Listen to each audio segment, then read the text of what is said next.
400 ракет різних типів, понад 600 шахедів і 3000 авіабомб Росія використала проти України лише за березень 24-го року, заявив президент України Володимир Зеленський.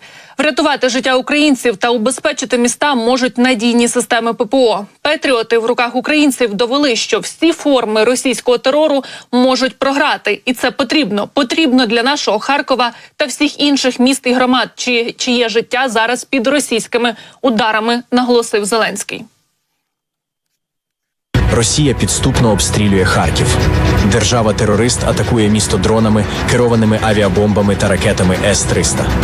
Енергетична інфраструктура повністю розбита. ТЕЦ, трансформаторні підстанції. Місто потерпає від блекаутів. У людей немає водопостачання. Зупинився електротранспорт та метро. Росія продовжує воювати проти звичайних людей. Через обстріли понад 100 тисяч харків'ян втратили житло. Школи, університети, дитячі садки, кафе, магазини. Все розтрощено ударами. Харків'яни роблять усе, щоб зберегти нормальне життя і своє місто. У Харкові навіть відкрили школу в метро під землею, бо тільки так діти можуть бути надійно захищені від російського терору. Вони потребують реального та повного захисту. Патріоти та інші системи ППО зможуть надати цей захист. Міжнародні партнери мають ці системи, і весь світ знає, що вони допоможуть врятувати життя. Путін ніколи не зможе підкорити Україну та захопити Київ. Державний секретар Сполучених Штатів Америки Ентоні Блінкен зазначив, що вони ніколи не допустять такого сценарію. При цьому він додав, що ще на початку повномасштабного вторгнення у Вашингтоні допускали ймовірність падіння Києва, але зараз Сполучені Штати впевнені, що цього не станеться. Крім того, Блінкен додав, що США пообіцяли Україні, що столиця ніколи не потрапить до рук Путіна. Цього не станеться, це не відбувається і зараз. На початку російської агресії 2022 року ми думали, що є така ймовірність, що Київ впаде.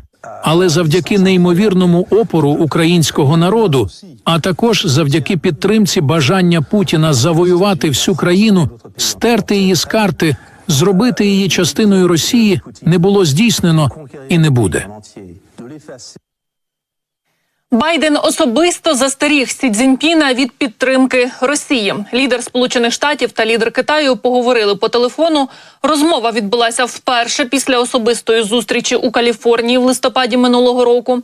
За словами координатора Ради нацбезпеки Білого дому Джона Кірбі, двоє лідерів провели конструктивну дискусію з низки тем, і вона була відвертою та тривала 1 годину 45 хвилин. Сторони обговорили двосторонні, регіональні та глобальні питання. Йшлося, зокрема, про боротьбу з наркотиками, підтримання постійного військового зв'язку, загрози штучного інтелекту, ситуації в Індо-Тихоокеанському регіоні, а також про війну Росії проти України. Зокрема, як повідомляє Нью-Йорк Таймс, Байден хотів наголосити Сі Цзіньпіну, що Китай не повинен продовжувати допомагати Росії відновлювати її військово-промислову базу. Однак головною метою і розмовою лідерів стала тема Тайваню. Байден заявив Сі Цзіньпіну про прихильність до принципу одного Китаю, підкреслив важливість миру в Тайванській протоці, заявив Білий дім. А Сі Цзіньпінь заявив Байдену, що питання Тайваню – це червона лінія у відносинах Китаю та США, і Пекін не закриватиме очі на зовнішню підтримку його незалежності.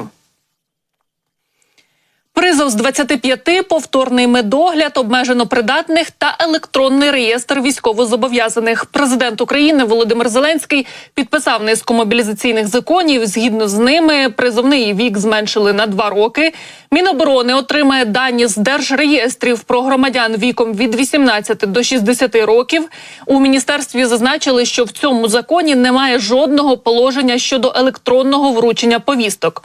Ну а обмежено придатних в Україні більше не буде. Натомість залишаються лише 2 стани – придатний та непридатний. Тож ті, хто раніше мав статус обмежено придатний, повинні пройти медичний огляд повторно.